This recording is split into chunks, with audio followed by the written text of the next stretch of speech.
Hello, widowhood. We are about to have a conversation with Miss Teressa Green-Clark. She has just been a widow for 3 years, but she is so intentional.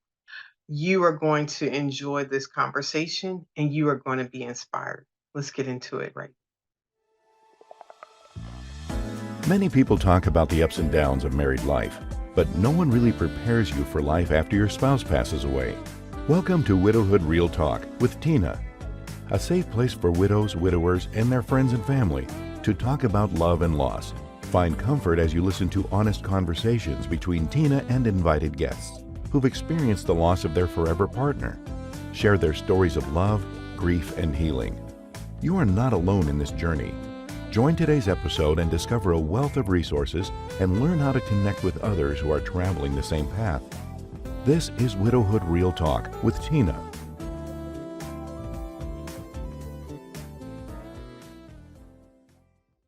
Hello, Teresa. Hi, how are you? Getting yourself? I'm good. Good, good. Welcome to the Widowhood Real Talk. Thank you. Glad to be here. I am glad to see you. So tell me, Teresa, what gives you hope these days? What gives me hope is, just being able to get through my daily, activities, despite of the grief journey that I'm going through and the pain that, sometimes I feel, and just getting through my day-to-day activities, knowing that I survived today and I can see some more. Girl, you said that thing right because the surviving the grief journey that you're on, and what I Mhm. hear is you're not allowing yourself to get stuck there. You're trying to survive this. And it is a journey, and day by day, not being afraid to be honest about how you feel. That is one of the things that is so inspiring to me when I see some of your posts that you are low key, high key educating people about what it's like to deal with somebody that's grieving and being honest to say, don't get it twisted because I made it to work today or I'm living, that I'm not hurting, even though I could be smiling today. I could be smiling one moment and I could be missing beautiful face another moment. And that's okay because that's what grief looks like. Yes. That's Yes. correct. Mhm. So you mentioned being grieving, and who are you grieving? And tell us the story of that love. I'm actually grieving my husband, Willis Clark the third. Willis Clark the third. Yes, and it's just different without him. So I met him through a friend, and we met in early part of 2015. Okay. And it wasn't long before he knew that he wanted to make me his wife. Okay, girl, how long is not long? Um, Probably about a year. We gave ourselves a year trial. Okay. So we gave ourselves a year trial, and we became friends first. And you know what stood out to me when I met him was when he called me on the phone.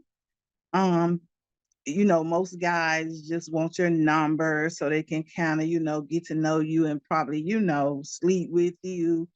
But he wasn't that guy, and I just felt it. He was like, what do you like to do? I'm a family guy. I like to do this. I like to do that. We exchange things we like to do. And then he said, you know what? I want to do some more talking and conversating with you. But before, can I just ask you something? I said, sure. And he was like, can I pray with you? And I was like, sure, prayer is always in order. And he was like, oh, I like that. And I said, yeah, prayer is always in order. So he prayed with me. We prayed. And before we got off the phone, we prayed again. And so that was something from day one till death did us part. We would not start our day off without praying together, and we would not end it with praying together. You said on the first phone call, he said, can I pray First with phone you? call. Wow. Yes, ma'am. Talking about setting the Yes. atmosphere, talking about expectations Yes. being risen up. Wow. Okay. Yes. Where'd you go from there? And I How was long did you like, God. guys talk before you saw each other again? Okay, so he lived here in Illinois, and I was still in Mississippi going to school. I graduated in December of 2015, so we met like at the top of 2015. So we talked and we conversated daily, 2 and 3 times a day, just checking on each other. We became friends before we became anything else, you know. And mind you, he was a widower, and he Hold on, would, hold on. you know, He was a widower. he was a widower, Wow. and Okay. so yeah, and he made it his business to let me know that I'm a widower. You know, him and how long him and his wife have been married, and you know, and I respected that. But back to us, we talked and conversated and got to know each other. And my sister, another person that I'm grieving, Miss Bessie Tinsley, I just lost her in October. Her birthday is April 10th, and I was coming to visit to her birthday party. And that was going to be the first time me and him ever saw each other eye wise. We talked on the phone, but that was going to be our first time actually seeing each other. And that was like 4 or 5 months after the talk on the phone. Okay, hold on, hold on. I think So I when I, missed something. Hold on, hold on. So when you guys spoke the first time, you'd never met in person. we have never met in person. Oh, I did not get No. that part. Okay. Okay, go ahead. So you've been talking And for five so, months over the phone. Okay. mhm. And so when I told him that my sister was having a party up there and that I was going to come to it, and he was like, "Oh yeah." I said, "Yeah." He said, "Okay, well, we could have our first date." He said, "If that's okay." I said, "Yeah, I'm a, have, do the little family thing with her, and later we can do the date." So our first date was downtown to see the lights and Papa Dough, this restaurant called Papa Dough. Uh, we sat there and we had the longest conversation. We just smiled. I talked, he talked. We talked like we knew each other for a lifetime. Like I just felt the vibe. I was like, God, this him. And I'm sure he was saying the same thing. He was such a gentleman from day one to the death till he died. He was such a gentleman. So we had that date, and I got ready to go back home. I booked my flight here, but I hadn't booked the flight back. So he's a 18-wheeler driver. So he was like, how about I take you home, drive you home? I was like, I know you. I know you. I felt the vibe. I didn't feel no danger or anything. And I was like, cool, cool. And he was just so shocked. He was like, what? You gonna get in the truck? He said, what? He said, most ladies won't get up in the truck. I said, yeah, I just feel like I'm safe around you, like already, like that. And so he drove me home and he met my mom, and it went from there. He met my mom, and when he met my mom, he had flowers to give to her. Okay, hold on, hold on, hold on. Yeah.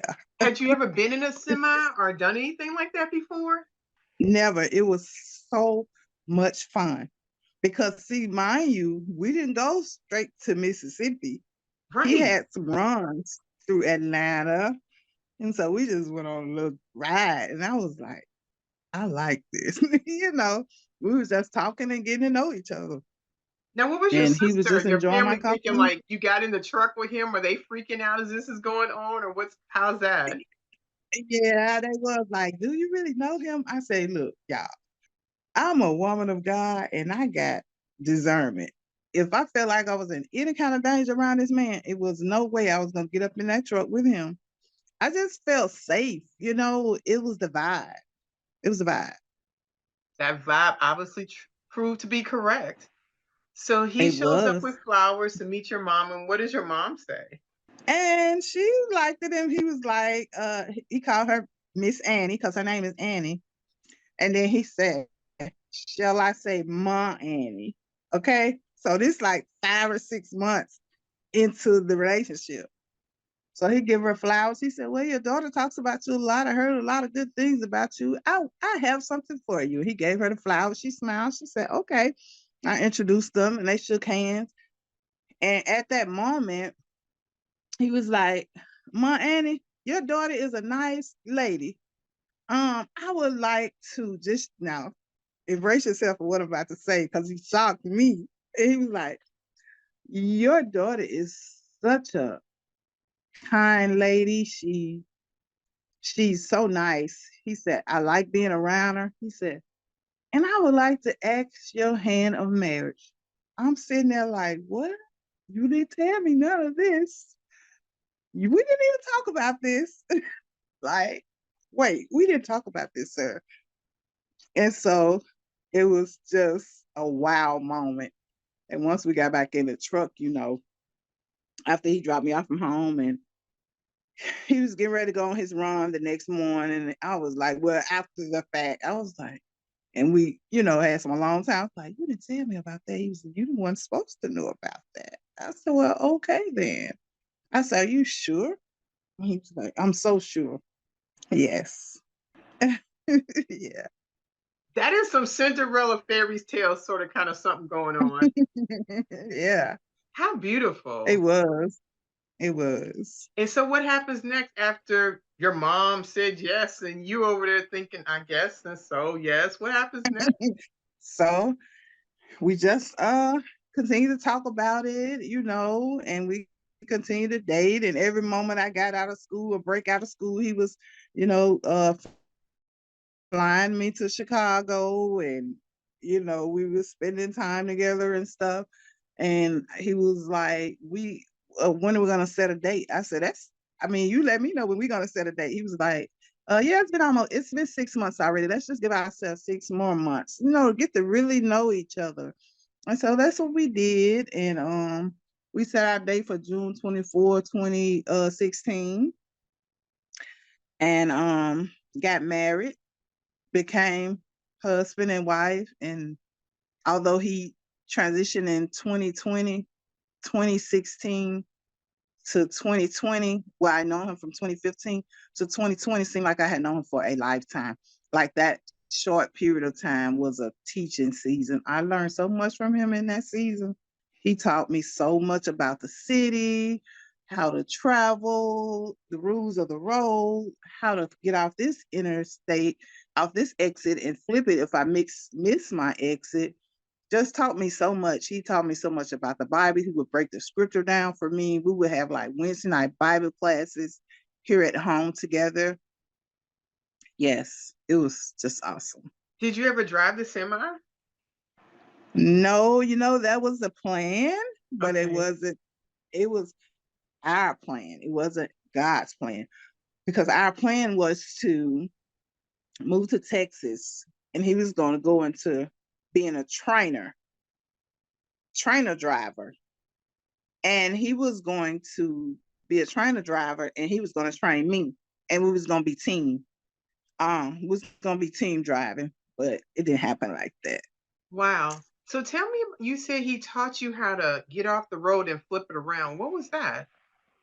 Like, we would always do road trips together and stuff, like in the car and in the semi as well. But when he would work, because we both worked in this, he worked in the city and I worked in Indiana.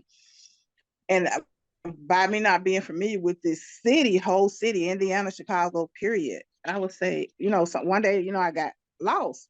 I was like frantic. I was like, I don't know where I'm at, da da da da. And I was trying to get over to his mom's house. He was like, where you at? Look at your exit.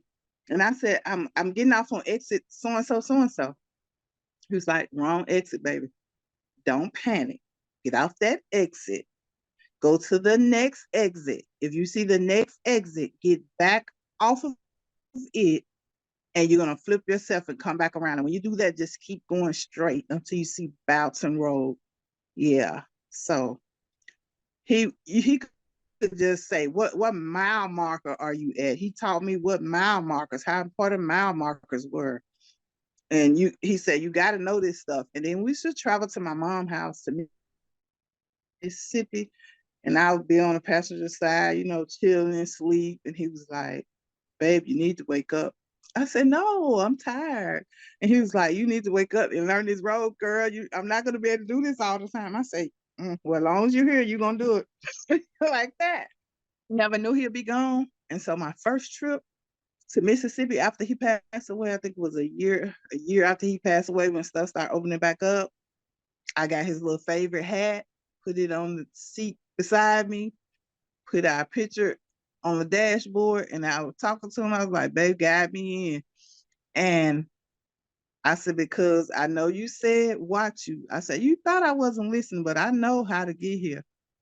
But I got off on a wrong exit and it took me down a road and I started feeling funny. I was like, no, this ain't the way.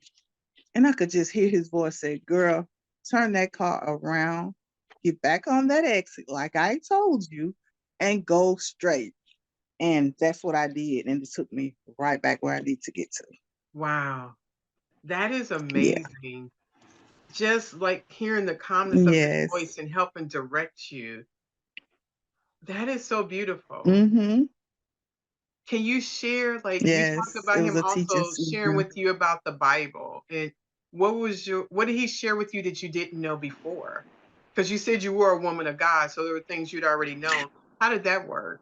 So it was certain scriptures that I would, recite and I would have my meaning for them for the scriptures. And he was like, babe, come here, let me show you. He said, and whenever you're in doubt of a scripture, you do know you have footnotes in your Bible, right? But he said, you know what? I'm gonna do something with you. I say, what? He said, I've already did it, but I'm gonna do it again with you so you can get that understanding. So we went to Bill Winston's church. And so he was like, I already had the foundation class, which teach you scriptures about the Bible, and the intercessory prayer class on how to pray. And he says, I already went through it, but I will go through it again with you so you can get an understanding of it.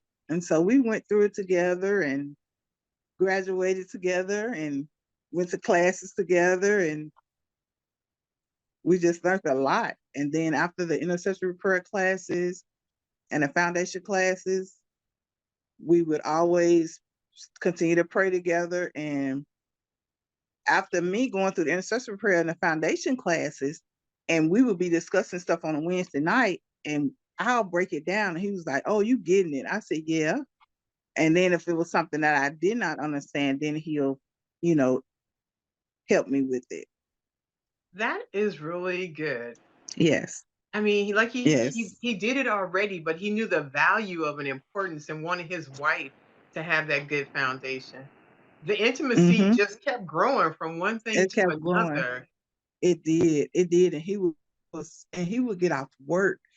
I never seen him so motivated. Even his mom said it. She was like, I never see him smile that much. He just be smiling from ear to ear, and his brother, his sister-in-law, his brother's wife would say, brother-in-law just smiling from ear to ear now.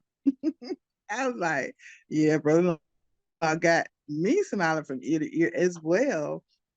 But he would get out work and he would call me and say, lay this out, lay that out. I'm gonna only have time enough to come in there and take a shower so we can get to our intercessory prayer class. And he would just get off the road, come in, take a shower, and boom, we gone to the Wow, intercessory prayer classes. that is Hmm. wonderful. So, Yes. unfortunately, this conversation is because Willis is no longer on this side of the earth. What Right. what was the transition of his life, or how did that come about? You mean what happened? Yes. Is that what you're asking? Yes. Mhm. So it was a shocker because he wasn't sick. He had the little basic ailments, but he wasn't a sick man. Friday night, like it was in 2020, so that's when COVID just hit and everything was shutting down. And so that Friday night, he went to bed, and we was getting ready to go on spring break. Well, I was getting ready to go on spring break. So whenever I go on a break, he take a break with me off the job. So he's like, okay, well, I'm gonna take a spring break too. He said, because I'm gonna be in the house with my wife. I'm not gonna be going to work, my wife at home.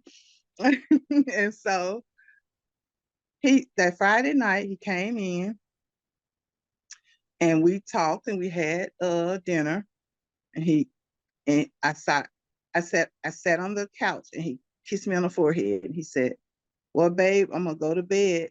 I'll see you in the morning. We're gonna make that last run and then we're gonna be locked in. I said, okay. And he said, I love you. And I said, I love you too. And he said, wake me up at this time if I'm not up. So he usually get up around 4-ish, 5 o'clock to get to work at about 6.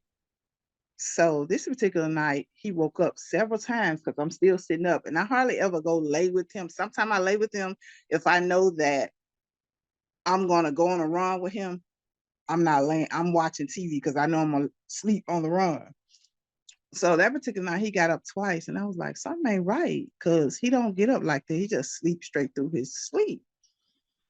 So he went and he lay back down, and I said, babe, I went in the room. I said, are you okay? And he said, yeah, I just can't feel my left side. He said, maybe I slept on it. That's why I keep getting up. I think I slept on it. I said, oh, okay. He laid back down. He woke up about 5 something. He went in the bathroom, and I heard him in there. It's like he was having a conversation with God. Well, he was telling the devil, you're a liar. You're a liar, devil. You're a liar. I said, babe, you okay? He said, yeah. He said, girl, I can't feel nothing on my left side. I said, oh, we need to call the ambulance then. He's like, I'm okay. He said, I think I just slept on it. So he started trying to get ready for work. And his eyes was not looking right to me. And I said, you can't go to work like this. I said, you don't feel your left side and everything. Why are you going to work like that? Because he was a go-getter. The man wouldn't take no days off unless I suggested it. I was like, you got to not go to work. And he was like, I'm okay. I can go to work. So he sat here on the couch. He started putting on his clothes. He put on his shirt. He put on his socks. He had his boxers on. And he said, he just went to the side. And I was like, wait now. I said, now, you know you're not finna go to work like this. And he said, girl, I'm okay. And then he got up. He walked to the door. He put on his pants, walked to the door, walked out with no shoes on, and came back in. And he said, I don't know what's going on. I don't know. I'm confused. I don't know why I'm doing this. So I called his mom, and she said, I think he may be having a stroke.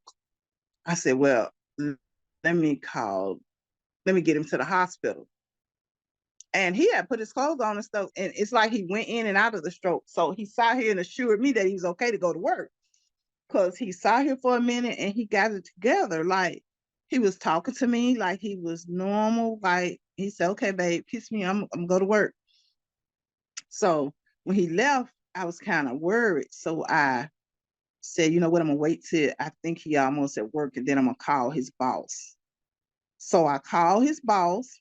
This here is about 6 or 7 o'clock. And I said, dude, I'm calling to see if Willis Clark III made it to work. I said, because when he left, he wasn't feeling good. I said, so I want to make sure he made it to work. He said, give me a minute or two and put you on hold. He called me back. He said, his truck has not been moved. I say, what? So I'm like calling his mom. I said, Mother Clark, I said, I had already told, she said, well, when I called her earlier, and she was like, well, I told you I felt like he was having a stroke. I said, but he felt like he was okay. I said, he had went back to normalcy.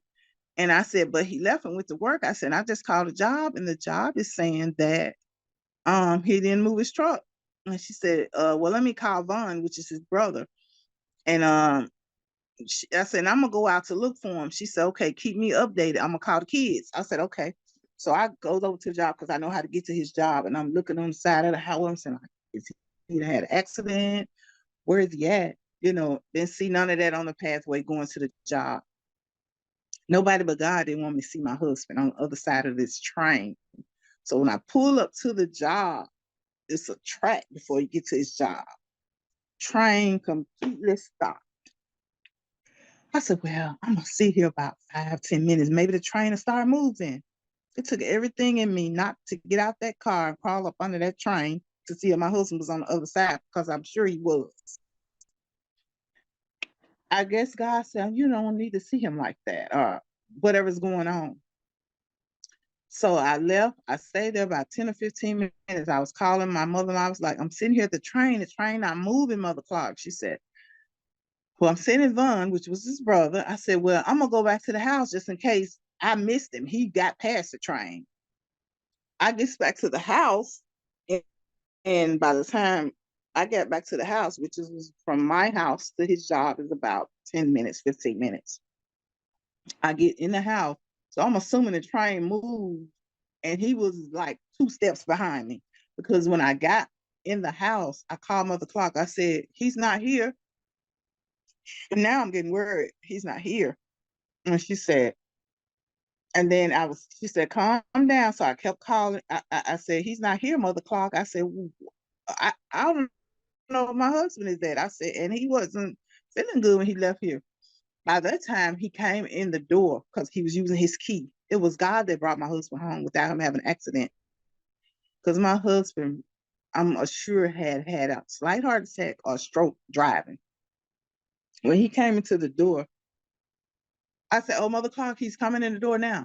And he fell in my arms. He's a heavy man, and he was like, "Baby, get me to the couch. Give me to." He said, "Call the ambulance." He said, "Get me to the hospital." I said, "Mother Clark, I'm finna take him to the hospital." She said, "No, don't take him to the hospital." She said, "Call the ambulance because they'll get him in quicker. Because you go to the hospital, they're gonna have you sitting in that waiting room." And so the ambulance came and they got him. And they was trying to see had he had a stroke. They was asking him all different stuff. And he knew his name and birthdays and stuff. Some of the things he did not know. They said he had a mini stroke. Um, then, when they called the ambulance, they have the fire truck on and the police on, the first responders. So the police was like, you might want to go out there and check the car just to see because I'm thinking he had a stroke or a heart attack. But I'm thinking it was a stroke. If he had a stroke, you're going to know. All the windows going to be down, and he probably done hit something. The windows was down, and on the left side of his black car, it was like he scraped something. It was like he scraped something. I said, that was God that got my husband home. So took him to the hospital, COVID, couldn't go in with him. They had him out there in front of the apartment working on him and stuff in the ambulance, and he was talking and stuff. And I knew that wasn't my husband. My husband was a man of God. They was trying to put IV in him. They was trying to get him, stable. And he was cursing and telling them to get their hands off of him and saying words. And I was like, babe, you got to calm down. So I started rubbing his head. I said, you're okay. Calm down. They're helping you. So he did calm down. And he said, babe, where you finna go? I said, I'm finna follow the ambulance. We're going to get you to the hospital and see what's going on with you. And my husband basically told me, babe, you got to be okay for I know that I can go home to God, literally. He didn't say it in so many words, but he said, I kept saying, I started getting upset because I knew that wasn't him, using those words. And they were saying, we got to get him to the hospital. His blood pressure is getting high. And I was like, oh, Lord. And I was just crying. He was like, baby, stop that crying. I'm okay. I said, you're not okay. You're not okay.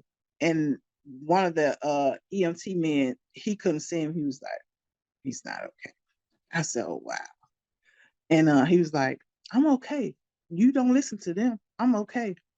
I can't go where I need to go until I know you okay. That's what he said. I was like, what? I said, yeah, we finna go to the hospital. That's where you finna go, and you gonna be okay. He was like, babe, be okay, because I'm okay. Like he had already said, like, I'm going home to be with God and I'm okay. I need you to be okay. No, you're okay. So he took him into the hospital. I followed him. He went on one in the emergency room. I tried to go in this door. The lady bombarded me out. She lady didn't let me get in my foot in the door before she said, you can't come in here. You can't come in here. It's COVID. Pull your mask up over your nose. You can't come here. I said, ma'am, yes, I can. I said, my husband is heading into the emergency room. And my husband, the last thing I saw my husband doing was, come on, babe, don't leave me. Come on in. And I said, I'm coming. I didn't see my husband no more till he was laying flat on his back, not breathing. That's when I saw him. And for weeks, months, almost a year, I beat myself up. I was like, but I just wasn't there for him. Like he was begging for me and he was telling me to come on, come go with him, begging for me. And I was like, my mother-in-law was like, you can't beat yourself up for that because he know that if you could have been there, you would have been there. Yeah. Wow, Teressa. Yeah, it was a shocker. The kids Yes. were so hurt. It was a shocker. He was not sick at all. What did they eventually tell you the cause of his death? Pulmonary embolism, and he had blood clots. Um, Okay. and then when I talked to his doctor, after I called his doctor and told him, because we had just did a visit to the doctor probably a month before this happened. And when I called his doctor and told him, he said, "I'm so sorry, my condolences." He said, "But what happened?" He said, "Willis was healthy last time he was here. Numbers up a little high." I said, "Well, they say he had blood clots." He said, "I don't see how he had blood clots." He said, "My blood work tell if they got blood clots by them numbers." He said, "So those numbers didn't say nothing about blood clots." So for me, I believe he had COVID. They never tested him for COVID. When I got all his records and tests, that was not on there. They just treated him for what they saw, stroke, heart attack. Never knew that he could have had COVID or had it. And It it was was so never a new test. then. It wasn't like we were fully aware and Mhm. people still Right, coming right, to terms with what it right. is. That is a possibility. You're absolutely right. And what Yes, the happened? doctor said it. He was Hmm. like, hmm? No, no, go ahead. I'm sorry. Yeah, the doctor said that's probably where the blood clots came from because he known is known for COVID to form blood clots. Okay. So, but I never knew it. It was never written on paper. So that's something that I don't know that he had. His cause of death was pulmonary embolism. Wow. Hmm. And where do you go from there in life? I just have to put one foot in front of the other and keep it moving. When it first happened, I thought I wasn't gonna make it. I'm telling you, I thought I was gonna not how I'm gonna make it with this man, this kind, wonderful man. I moved to this city because of him. For to be with him. And now I feel like a whole part of me is taken away. You know, Yes. I wasn't me no more. I wasn't that smiling, happy coming home to my husband, hearing there come my wife through the door, there come Miss Clark. I wasn't, I didn't, I just didn't know how to cope from day to day. But it was one thing, and that still helps me today, is my husband's words and how much he taught me about the Bible. He would always say, even when he was in, living, he would say, "Babe, I don't care whatever you go through." He said, "I may not be around." He said, "Or you may not be around." He said, "But I want you to know something." He said, "One thing, you cannot get strength from man. If ever you feel at your lowest," he said, "you better grab all the strength you can from God, because that's the only person going to give you strength, and that's going to be able to strengthen you." And when I'm at my lowest, that's all I can hear. What did I say? You got to get your strength from God. And I just go into my prayer mode. I go into my reading my scripture modes. I go into my gospel song modes. I go into my praise and worship mode. And that's what's getting me through this journey. Those are your coping skills. Yes, You those are said my before coping you didn't skills. know how, but Yeah, those became your coping skills to be able skills. to endure this. Mm-hmm. And it is just 3 years Just in three this, years. and it is someone that has not lost a spouse. 3 years seems so like yesterday sometimes. It It does. doesn't seem like an eternity.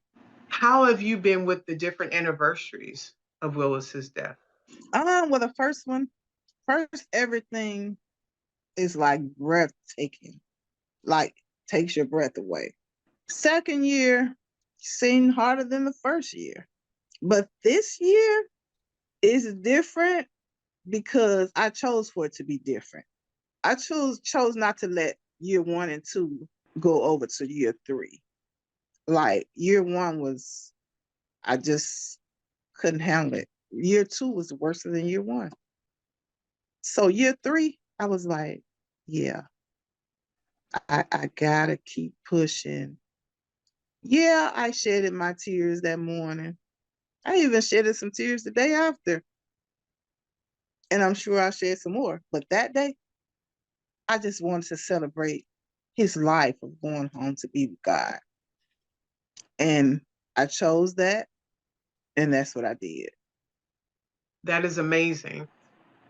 So if you didn't choose that, you think it would have been like the second year was worse, the potential for the third year being even worse caused you to say, I have to make a difference in this. I cannot allow this just to happen. I have to be intentional in how this And goes that about. and that was the reason I was intentionally, because I was like, year one was a pussy, and year two was even worse. Year three, Lord, I'm not ready, and I chose to not be ready for whatever year three was going to bring upon me. I chose to be happy that day. Mm. In the concept of you being intentional, you've written some books talking about this journey, have you not? I have. Can you share about those books and how that has been for you writing? I actually wrote the first one entitled Maximizing My Praise Through Grief. And you can find it on Amazon, or you can personally reach out to me on Facebook Messenger or on Instagram Super Teacher 2, and I have them on hand. But I actually wrote that little guide to help others know how to navigate, help them navigate. And I actually wrote that during my first year. I wrote that book. Can we place that book in our resources on the website for you? You can. Okay. hmm So I that first book I wrote, and it was dedicated to him. The first year Um, of your grief, you wrote that. the first year of my grief. Wow. Yes. His picture's on the back of the book, and it's dedicated to him. And I had a book signing in Mississippi the day on his first year anniversary day. So it wasn't that bad because I was having the book signing, but after I got through with the book signing and had to realize this is really the first year, it really tore me up. Yeah, so in that little book, in the first one, Maximize My Praise of Grief, you will find out the techniques and things I use to navigate through my journey. And then my second book, um, it was the next year after, I wrote with seven more widows called the Victorious Widows. So we wrote that one. And then my last one that just came out last year, Grief in a Bottle. So it's like the first one was talking about my grief and how I navigated and what I did to get through it. The second one with the widows, I told my story, right? The third one, Grief in a Bottle, I wrote that one because it was time for me to, and the way I came up with that title, Grief in the Bottle, is because I was tired of grief being bottled up in me. So I had to write it out, like let the grief out of the bottle through poetry so it can help someone else. And that's why I entitled the third one Grief in a Bottle, because it was time to let the grief out of the bottle. Were you a writer before Willis passed? I was not. Wow. Never would imagine being a three-time author. I was not. So how did you lean into I that? was The not. first book, how did you, what prompted you to even start or do that? Okay, so I was had a therapist, and she would say, write, just write your thoughts down, write your thoughts down. And I also met this. I used to go to school with this young girl and her sister, and they lost their sister. And my friend girl that I used to go to school with, another one, which is like a little sister to me, she knew the grief that I was going through. So she was like, I'm gonna send you something. She said, this might help you. And she said, it's a grief group on Facebook. And she said, and Shawana Payne, I know her. And she spoke at my book signing. She talked about how we met. Um, she said, you might benefit from it, because she lost her sister and she wrote a book. And plus she had these grief talks on Wednesday night that you can pour out some of your feelings, on the grief talk. So I did that, and one thing led to another. We kept conversating, keeping in touch, and I asked her how did she go about writing her book, and she told me how she went about writing her book. And also, the same friend that told me about it, she was like, and I know someone else that wrote a book. You probably can get in touch with her. She said, you need to write your feelings out. So when I got in touch with her, and I asked her how did she go about writing her book, and she told me about a girl that, help you put your book in order, publish it and everything. And so when I called her, she was willing to, help me get through the writing process. She gave me a daily schedule, when to write, how many hours to write, and she helped me went through it. And she knew the publisher that helped publish the book. So it was like a chain reaction. Like I was like, God, okay, I see you. Yeah. So that's how I ended up writing it, being That connected is with the right people. great. Now I want to circle back to something if we may. How was your interaction with the therapist and how did you get connected with them? My therapist, I got connected through my doctor. Okay. Um, and as a matter of fact, my doctor is one of the widows that wrote the book with me. So peep this. This is probably gonna be another whole subject, but I came to her because she had never met my husband. And when I came to her for a doctor visit, he went with me one day. He's a jokester. And so he just joked, and she was like, we was just joking in the doctor office. And he was like, all right, doctor, I take care of my baby, take care, and just joking and joking and joking. So he passed away after that visit, probably a month after that visit. And when I went back to her to tell her that I need to come in for sedatives, she said, what would you need sedatives for? I said, I lost my husband. And she said, she just was speechless. She was like, I said, yeah. She said, girl. She said, I just met him. I said, yeah. She said, oh my God. So she said, I'm going to give you these sedatives and I want to see you back in about a month. Let me see what they're doing. I don't want you to be addicted to them. I goes back within a month to see her. She said, I know how you feel losing your husband. And I'm saying to myself, like, how do you know you got your husband?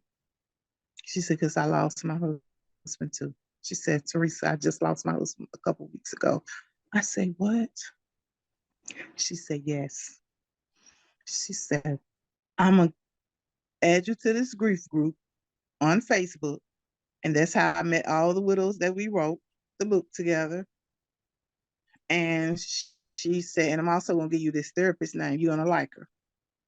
And that's how I ended up with my therapist. That is wonderful. From my perspective of being a woman in color, the idea of going to a therapist is not always something welcomed in our community. It's Right, it's not always something that's seen beneficial to deal with our mental wellness. right. And I am so happy for you to not let those stereotypes bind you and keep you. How did you prevent yourself from being bound by those types of things people would say in our community? Because I had already, made up in my mind because I'm my own person that, and and I know that I hear this so much over the years, even growing up, that the first thing you got to do is admit that you have a problem. It's not a problem, but just admit that you need the help. So I needed someone to talk to. I needed a therapist. I told my doctor I need a therapist. I'm not ashamed to say that. I need to talk to someone. I don't have my husband in this place. I'm alone.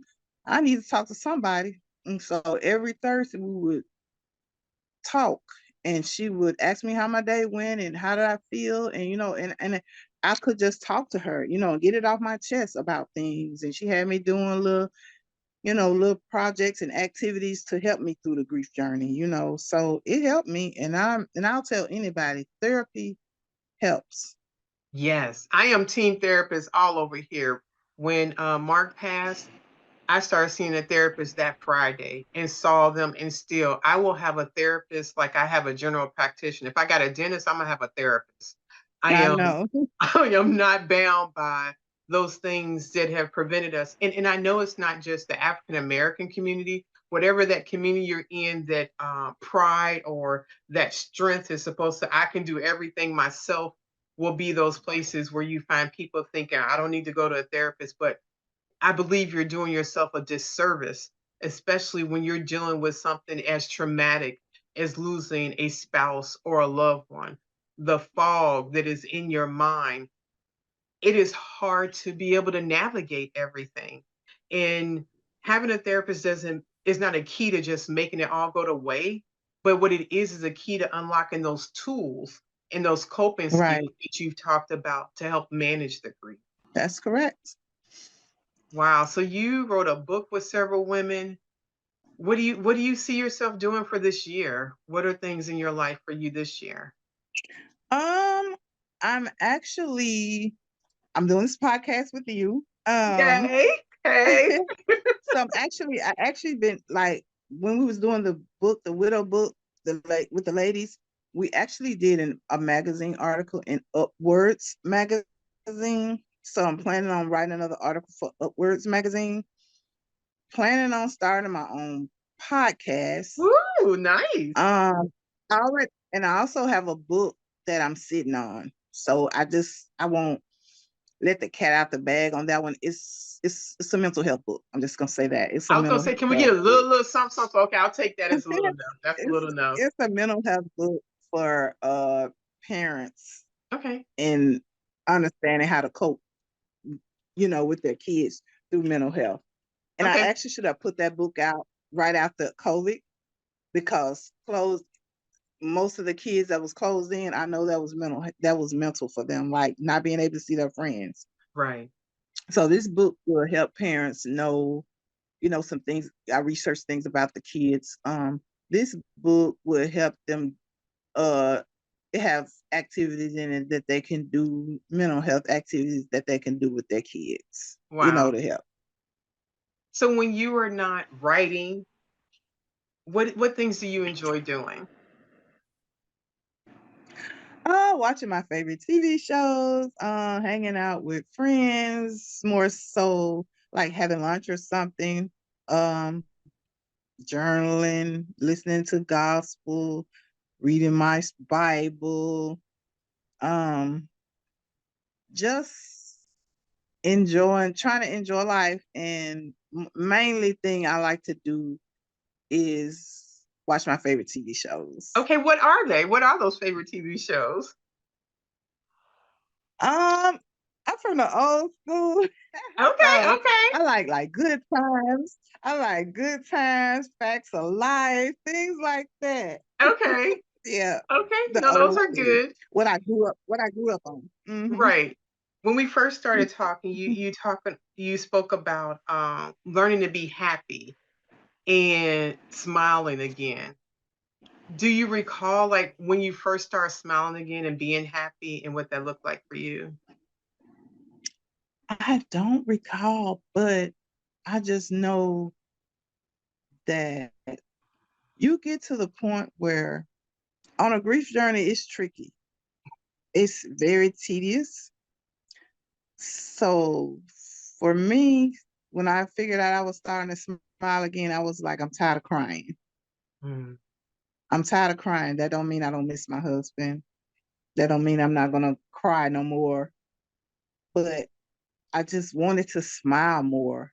And I was like, I gotta get back to me because I was smiling a lot, but I'm a different me because my other half is not here. But I know I just could not keep walking around, you know, being sad and not smiling, especially working with kids because I'm a Head Start teacher. Oh, So you my babies keep me going. yeah. I love the babies. Yeah, they keep me going. So and they say the darndest things and I just love it. Oh my gosh, Yeah. so you're working with those young, innocent people are full of life, and that must just, yeah, Right. Yeah. that brings joy just dealing with the craziness of just Yeah. those little people. Yeah. I can see that. Exactly. Teresa, this has been so amazing. If if I were a new widow, like I'm just a widower, what advice would you give to me if I'm feeling stuck and I just feel like I don't know if I can do this any longer? I would say, first of all, don't let nobody tell you how long you need to grieve. There's no time limit on grief. Um, do what helps you, not what nobody tell you that can help you. Do what makes you happy. Do what helps you to navigate through this journey. Find your what am I trying to say? Find your tools that helps you to get through the journey. Main thing, the main thing is don't let nobody tell you you should do this and you should do that. You do that if that's something you want. For instance, I told my doctor I needed a therapist.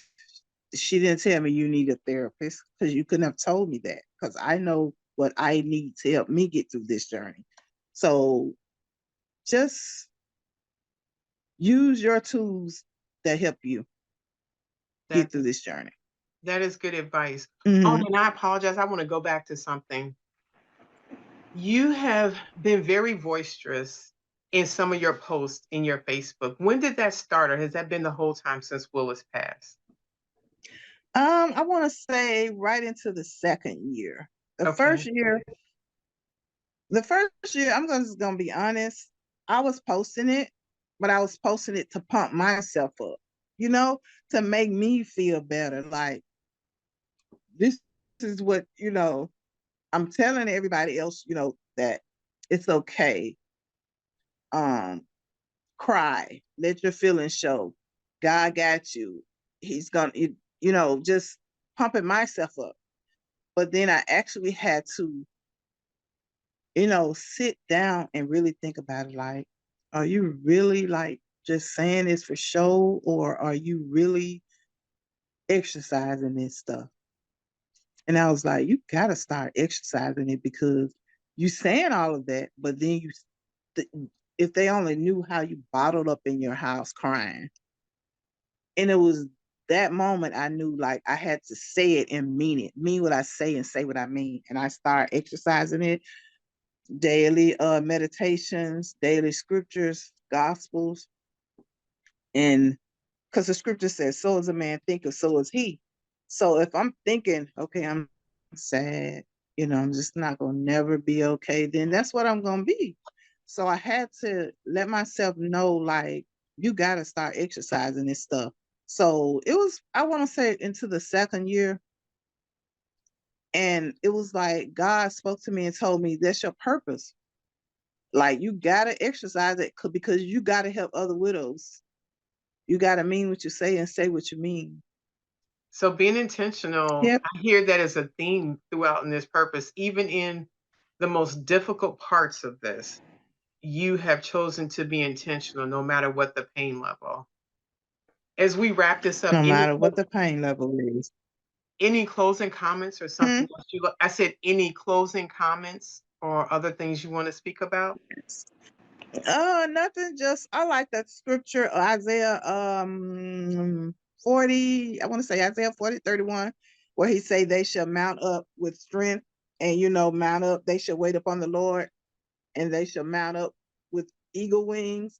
And I just think about what my husband, aka my sweet face, would say: get your strength from the Lord. So I say to all widows, no matter what you're going through, no matter how you're feeling, reach up, grab all the strength you can from God because He know your every tear. He is a heart fixer. He is a tear wiper. He is a mind regulator. He is a comforter. So I say to you, just get all your strength from God. Thank you, thank you, thank you. Thank you so much, You're Teresa. welcome.